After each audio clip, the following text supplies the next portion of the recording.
I'm talking today with Courtney Page, a seasoned executive recruiter turned career coach. Courtney believes we spend about a third of our life working and allow our career to permeate and influence our identity. But we are shockingly accepting of career dissatisfaction and therefore life dissatisfaction. As a result of deeply internalized expectations, we tend to veer off of our intended career path and therefore veer off of our intended life path. Through tailored coaching, Courtney creates ambitious and attainable action plans that support her clients in rewriting their futures, relaunching their lives, and resuming their path. Courtney is also the host of Resume, a podcast spreading the message through upbeat and in depth conversations on careers that you can, in fact, be happy in your career. She has interviewed professionals from a variety of industries to investigate how they have cultivated happiness in their career. Let's dive in.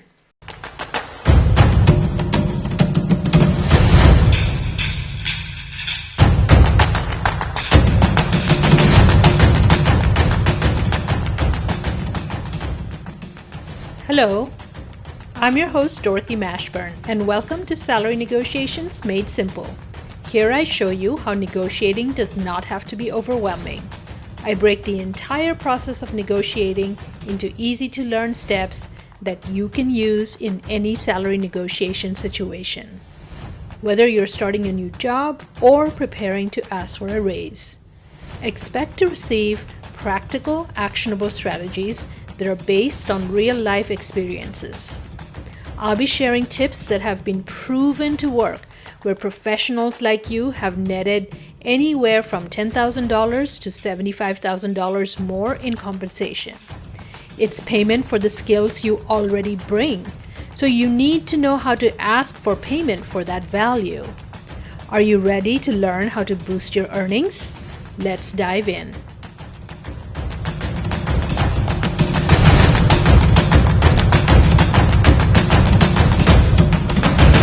Morning, Courtney. We're recording on a morning. How are you? Good. Thank you for having me, Dorothy. Absolutely. How are you? Good. Where are you joining Good. me from? I am joining you from Delray Beach, Florida. So about 15 minutes south of Palm Beach and about 45 minutes north of Miami. Nice. The weather has Yes. finally started being nice over there? I wish. No. Oh. It's still very, very hot and humid but it's Florida. So I mean, what do you expect? It Right. does get really, really in the winter.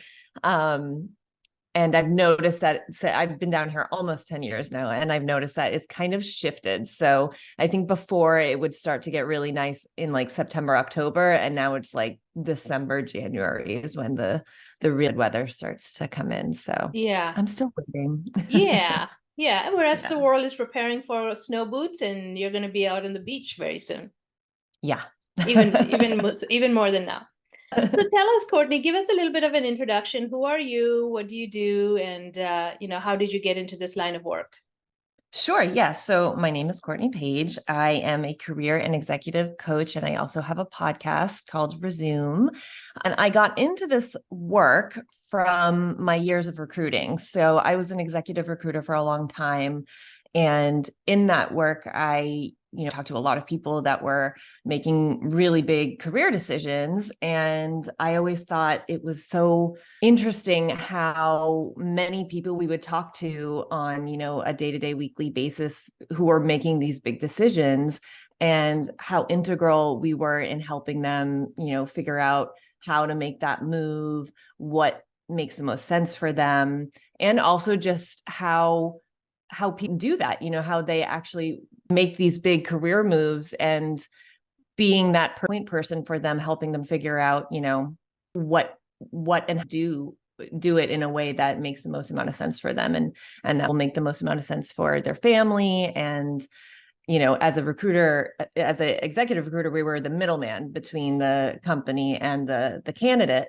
So there were a lot of talks with the company too, seeing why someone would be the best candidate and how to, entice them and everybody happy, really. So that's how I got into this line of work. And what I really enjoyed the most about it was A, interviewing, which is why I started my podcast, and B, hearing people and hearing their thought process on why they were interested in a career change, what made them get into that industry in the first place, and how they continued to, cultivate happiness in their careers. And yeah, really just curiosity about careers is what kind of kept me there and brought me to career coaching. Wow. And what is, as a recruiter, I'm sure you have the inside track of how everything works. What are one or two things that surprised you that people didn't know about the recruiting process? The recruiter wants to find the candidate. I think, it's a really hard job. And the more prepared you are for your interview, the more you can give, check off all those boxes that employer is looking for or that the recruiter is looking for, the easier you make their job. So, I mean, the easier you can make their job, the more likely you are to move ahead in the process. And also that, the recruiter is on your side. So I think, especially when it comes to executive recruiting, I don't know. I think that there might be a little bit of a sense that, you're playing both sides as a recruiter, which in a sense you are. But I always kind of erred on the side of like the candidate, because I think we've all been in that boat more than we have been in the hiring seat. Yeah. So yeah, I think, the recruiter is on your side and use expertise, ask them questions, be as connected to them as you can throughout the process, because the more that they know, the more they can help you. Yeah, that's a really good point because you do get contradictory advice on that. It's like recruiters working for the company, et cetera. But they do have expertise in this field, so you could tap into that. Yeah, absolutely. Yeah, and they're human. They're Yeah. they're just people. So I think to level that kind of power dynamic is important. Because at the end of the day, a good recruiter wants you to be happy. So they're not going to put you in. They're not going to put you up for a position that they don't think is going to make you happy, or at least they shouldn't. And they don't know that unless you're the one, you have the answer. So you have to tell them what is going to make you happy, what you're looking for, the salary that you need in order to be happy. And, they'll go to bat for you. That's their job. That's what they get paid for. So let them go to bat for you. They just need all the information in order to, hit the ball. Yeah. A lot of people right now are my clients or future clients are talking about how they're not getting a foot in the door or they're getting ghosted. What do you have? First of all, why, and then what advice do you have for those people? Yeah, I think, why? Because there's so many applicants now. I mean, it's so much easier to apply for a job, right? There's the easy apply on LinkedIn. I know Indeed has something similar. It's just volume. There's so many. I mean, I think a lot of people who apply for a job right now will get an immediate automatic email back saying, like, due to the high volume of applicants, blah, blah, blah, blah, blah, it could take a while for us to get back to you. And that's true. There's a huge amount of applicants, and there's only so many people going through those resumes. And the other thing is that don't apply for something. It's kind of difficult because you want to kind of cast a broad net, but at the same time applying for something that you're just not cut out for, or that is very is a huge long shot. I mean, you have to apply smart. You have to be smart about where you're applying. So if a recruiter, I mean, you have to put yourself in the recruiter's position. So if they're going through, hundreds of resumes, you have to catch their eye pretty quickly and with your experience. So, I mean, if your experience is off, they're probably going to pass over you, and I think a lot of the time also, they're just not seeing the resume, that comes through in a, mass, through LinkedIn or through, the ATS or whatnot. There's just so many, and there's so much time in a day, and there's only so many people on that particular, search or position. Yeah. Yeah, you need to capture their mind share, right? But otherwise they're really stretched thin. So on the ATS, that's great segue actually. Any tips or tricks to make sure that the ATS doesn't kick you out of the system and keeps you in the running? I would say just fill, don't skip anything, and do your best to make it, as format friendly as possible. So it does take time. And I would say if it's the I think it comes down to really applying for the jobs that you're really interested in. So the more interested you are in the job, the more likely you are to spend that time really carefully filling out all of the, prompts on the ATS. And, that I don't think there's any real secret sauce on how to make it work like completely in your favor, because at the end of the day, it is, it's technology and there's only so much you can do to outsmart it. So I think, the best thing you can do is fill everything out and, fill it out in a way that is easy for the person going through it to read. So, when that comes to formatting, having like a big jumble of words, and they're bullet points, but then they get all smushed. Like we've all done that where we upload it and then it just looks like awful. Like take your time and make it really easy for them to read. I think that is honestly, it's not sexy, but Yeah. I think it's kind of like that's your best bet. Yeah. So that's what I would say. And definitely, fill out the salary, fill it out. Don't leave that blank. Yeah. Yeah. Yeah. That's interesting, right? Because there's again both sides. There's an argument for both sides. Like you don't know until you get into an interview what kind of job requirements you're going to face. But you think that putting that in actually helps you get in at least your foot in the door. I think so, because I mean, at the end of the day, that's why we have jobs, right? Most of the time is to make money. And so by just ignoring that, that takes a huge piece of information away from the recruiter or the hiring manager. I mean, if you don't have to write in what your last salary was, but do your market research, like research the position at that company that you are applying for. See what what the market is telling you is an appropriate range, and you can knock it up a little bit, give yourself some negotiation room, but value yourself. By putting nothing in, you're just saying that you're not worth anything. So that's not smart. You are.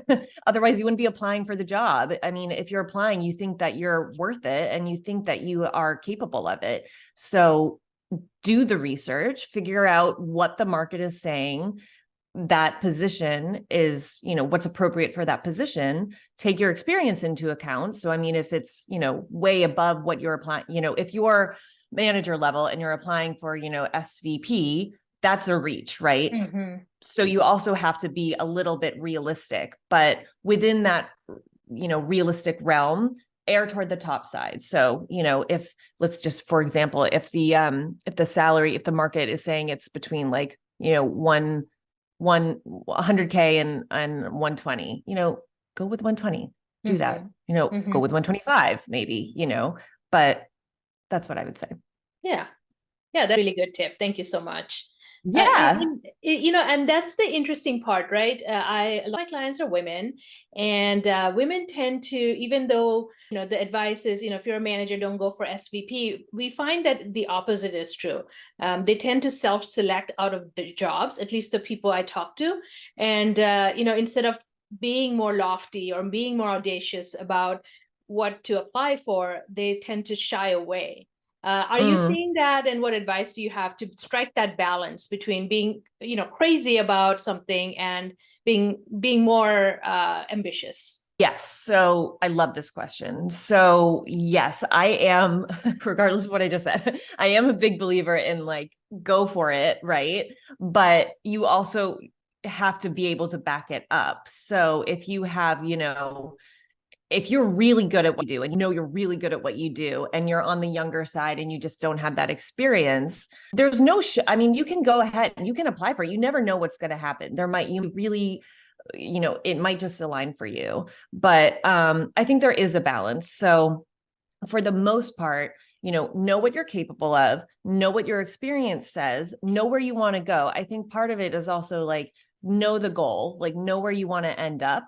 and work backwards. So and that will help you figure out, what your next step is. And maybe you can skip a step if you've been in a position for a really long time and you've, garnered all of this experience. Maybe then, you can kind of, go up, skip a step or two. Yeah. But I would say, a lot of it is about balance, and a lot of it is about being able to see what is a realistic next step and what is a reach. So err on the side of reaching, but also, know what your skills are and what makes sense. So I don't know if that answered your question. Yeah. Okay. I think this is a recurring theme with all of my guests. It's almost like 80% of it is really sitting down with yourself and figuring out where do you want to go. And 20% is the job search, job hunt, the references. Do you see the same kind of, do you feel it's the right balance? Like 80% is about your mindset? Totally. Yeah. Yeah. And I think that is a huge thing that, talking about women, I think that's something that really holds us back. I think part of it is that we are and have been for, eons. We're in a culture and society that was designed for men to succeed. And while we're starting to see a bit of a shift there, it's really still designed that way. And in order to work, you have to advocate for yourself, and you have to be able to position yourself in a way that makes you indispensable. So by doing that, and by, reversing that timeline and seeing what, figuring out what that goal is, where you want to end up, and working backwards, a lot of it ends up coming down to mindset, because there are so many obstacles in the way. And without having that mindset, I mean, you can go step by step and do everything right, but without the mindset, it's A, not going to be fun, and B, I mean, there's a lot of room for, missing out on opportunities. So, and then what I was going with when, if you can skip a step or two, that's great. And I think that's where the mindset comes in, where it's like, having that confidence and having that, kind of just do it mindset can be really helpful, where it's like, yeah, you know what, this position might be a little bit out of my reach, but I've been in this other position now for a really long time. And to go up one step doesn't seem, that's not my investment, that's not a great return on investment. You know what I mean? Yeah. So, but if you don't have that mindset, if you're just like, well, this is what I have to do. And, and I think as women, we are taught like, sit still, be pretty, and like, do what you're told. And it's hard to break out of that. But yeah, that's why mindset is really important. Yeah. How do you help your clients, or what is the secret sauce that if you come to Resume or Courtney, this is what I'm going to get, versus going to any other coach or executive recruiter? Yeah. Well, what is my secret sauce? I don't want to tell you what my secret sauce is. It's secret. No. I think, part of it is, the timeline. So I think, there's a lot out there about goal setting, and I think goal setting is really, really important. But I think the way that we have been kind of taught to approach it is very rigid. So as we grow and as we have our career and as we move along through it, life happens, things happen, you change, and your goal might change. And I think people get really stuck on idea of what they want, that and they'll be in a career for 15 years, and all of a sudden they realize, like, I don't know if that's the thing that I wanted when I started, I don't know. And I think having that end goal in holding that with flexibility. So I think, and a way to do that is, instead of like a very concrete goal, and this kind of goes against like a lot of goal setting gurus or whatnot, I think actually just going for the feeling that you're after. So what is the feeling that you want to experience in 10 years? Is it financial stability? Is it just financial contentment? Is it family, is it a full family life? Is it travel?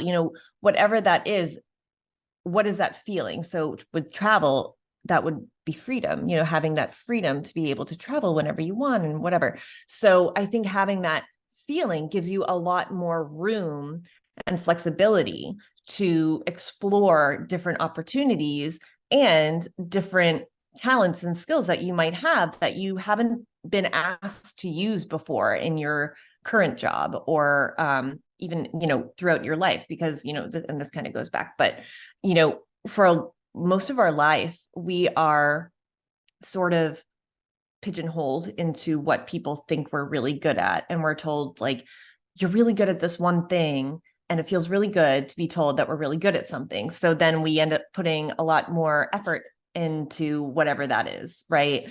And that's great, but by doing that, we end up kind of ignoring these tangential skills that we also are really good at, but for whatever reason, have been kind of pushed aside. So something that I very important is a flexible feeling goal, and to work backwards from that, and to go in and explore what those skills and talents are that you haven't been asked to use, or that you feel have been overlooked or untapped in your job because of, a ton of external factors. And they might be very well-intentioned external factors, but at the end of the day, if you are, head down focused on like this one thing, and you're not using all of these other skills, you're not going to feel fulfilled. So I think a lot of it is looking at you as a holistic human, and not just like, oh, okay, so you have a podcast, Dorothy, and that is what you do, and that is all you are. Like, no, of course not. You're a whole human.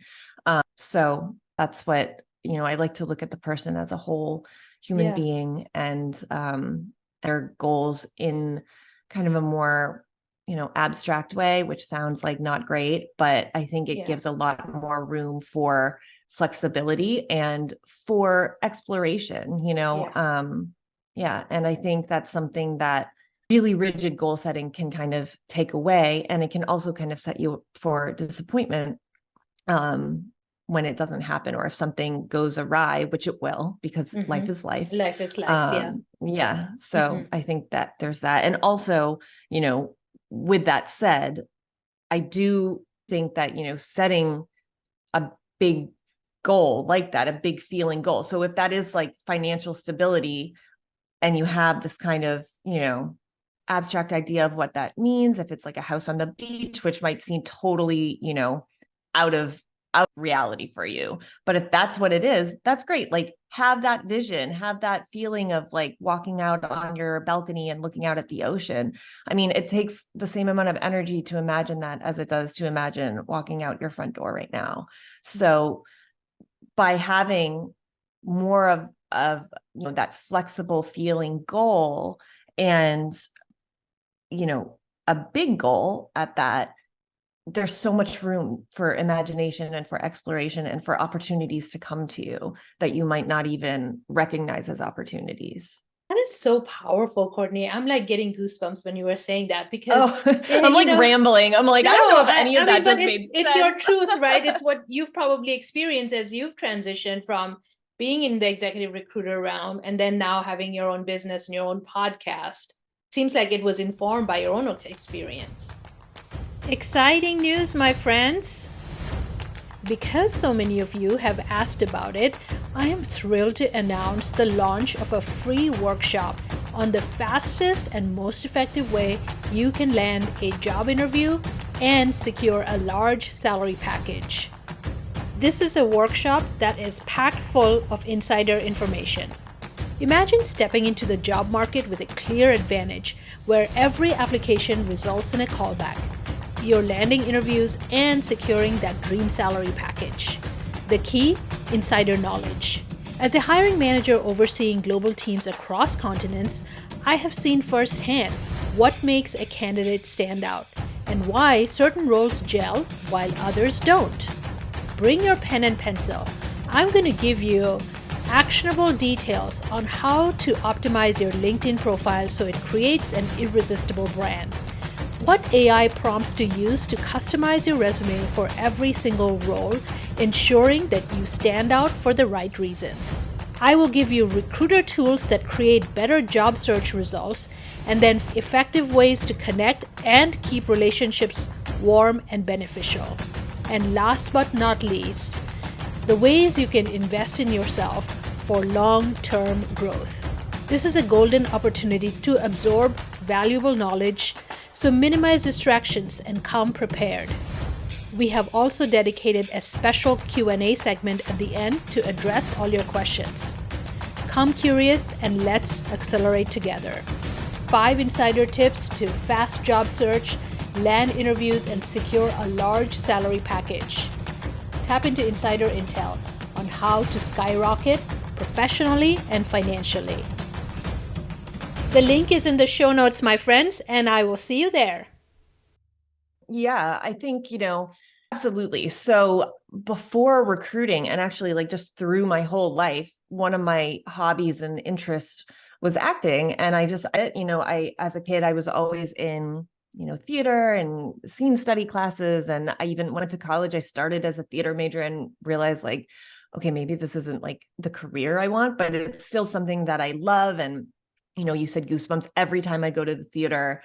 I get goosebumps immediately. I think, the last thing I saw was Hamilton in theater. And I hadn't even like, oh my gosh, I could talk about Hamilton forever, but Yeah. I like didn't know any of the music. My husband and I wanted to go in and like without knowing anything and have like that first impression. Experience. Yeah. And oh my gosh, like the goosebumps, just like I think I started crying, like just yeah. So having those types of experiences as a kid and not ignoring that feeling of like, I really like this thing.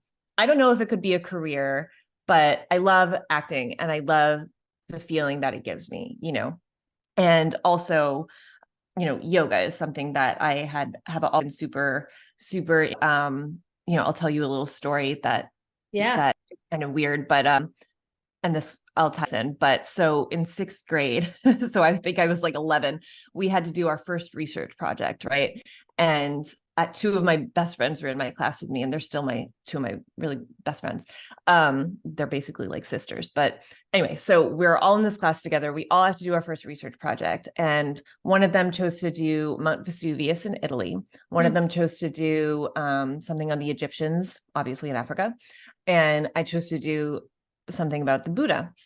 And like fast forward to when we're all studying abroad, I kid you not, my friend who ended up who did the Mount Vesuvius project went to Italy, the other one went to Africa, and I went to India. So there is something very innate in us as kids that knows what we're interested in. And it's so important that even if it doesn't mean it has to be your career, but it means that it's important to you. So don't ignore it, like go with it, and for me, that ended up being, I ended up going to India. It was like one of the most incredible experiences of my life, got really into yoga.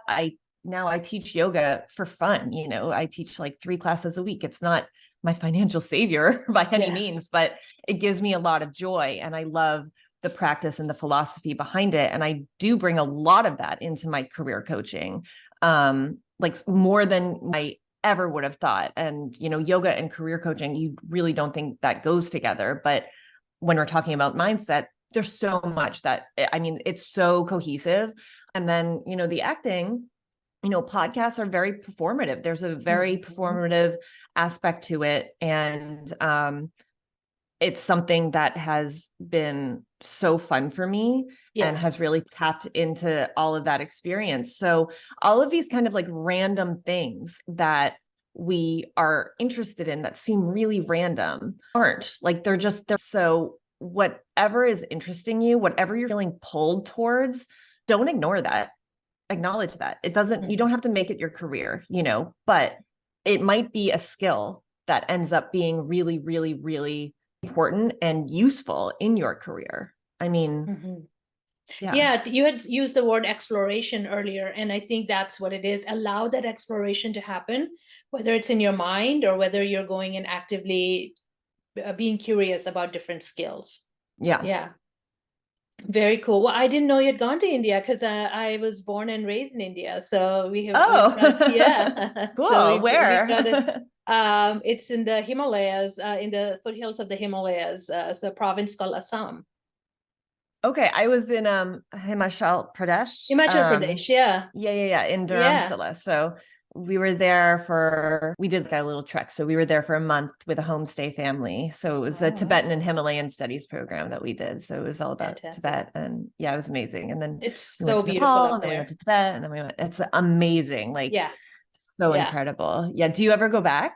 Oh yeah, we went back last year, and so we'll probably Okay. go every year. So yeah, my parents still Nice. live there. Yeah. Oh, wow. Cool. Yeah. Yeah. It's so beautiful. And India is just, it's one of the, it's like so just with spirituality and just with Yeah. ancient, it's so ancient. I Yeah. mean, Yeah. it's just, you feel it, like you feel it when you're Yes. there. Yes. Agreed. It's so tense. Yeah. Yeah. I love it. Yeah.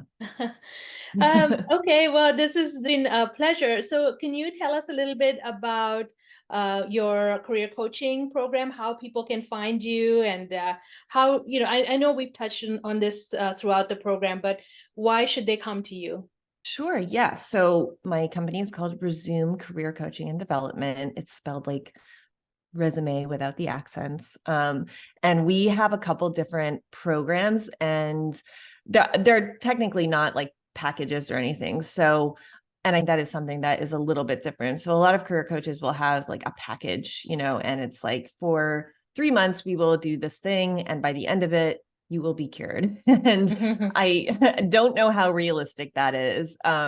Because again, like we're human, and I don't love to put a timestamp on transformation because I think it's unrealistic, and I think it sets people up for so what we do is we have 5 session bundles, and you can kind of keep going for as long as you feel you need it. So a couple of the different programs that we have, one is for it's called the professional path, one is called the executive path, one is just for it's the essentials, it's for resume and cover letter coaching, and one is called the grad path. So if you're a recent graduate, it's much more geared towards like figuring out how to enter the workforce and what makes the most amount of sense in terms of what you studied and where you want to go. The professional path is more for mid-level professionals who, if you're ever like,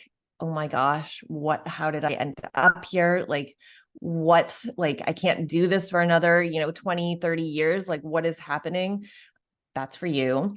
And the executive path is more for C-suite executive level professionals who are either like knocking on the C-suite and want to be let in, or they're there and now they're like, oh my gosh, what do I do now? How do I cultivate those leadership skills?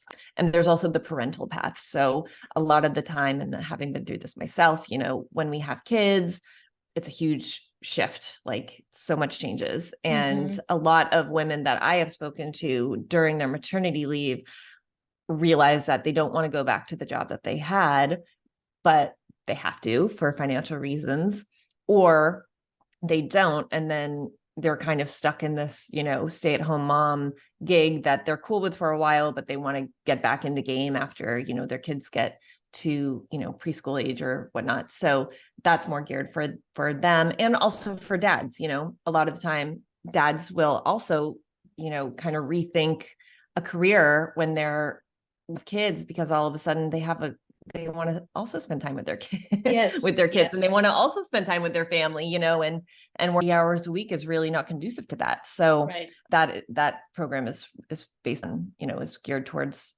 parents. And I mentioned the resume and cover letter. So if you're like, I have never written a resume, I've never written a cover letter, this is like way more daunting than I thought, that is for you. And then we also have a little shop that has digital, it's a shop, and it has some templates, and so resume and cover letter templates, and it kind of comes in a little package. So it's resume, cover letter template.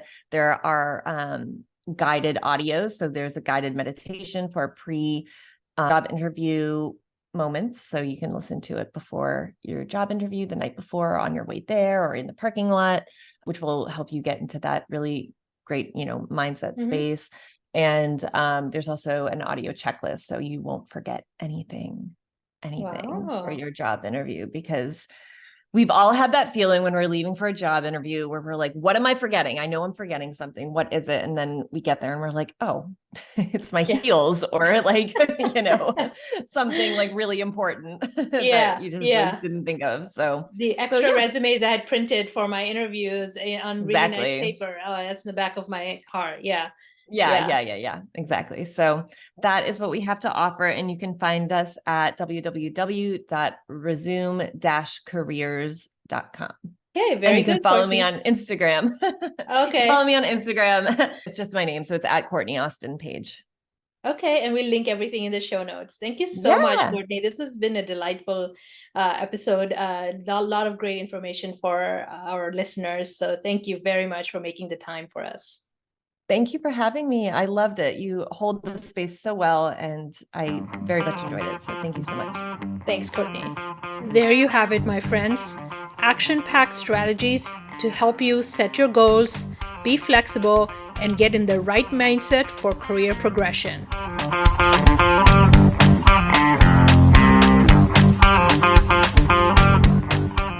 If you're ready to rise up and get paid for your worth, be sure to get the free salary negotiation training at DorothyMashburn.com/fight for your worth. This is the ultimate step-by-step guide in order to help you secure a promotion or break the glass ceiling. Again, it's at DorothyMashburn.com/fight for your worth. Thanks for listening, and bye for now.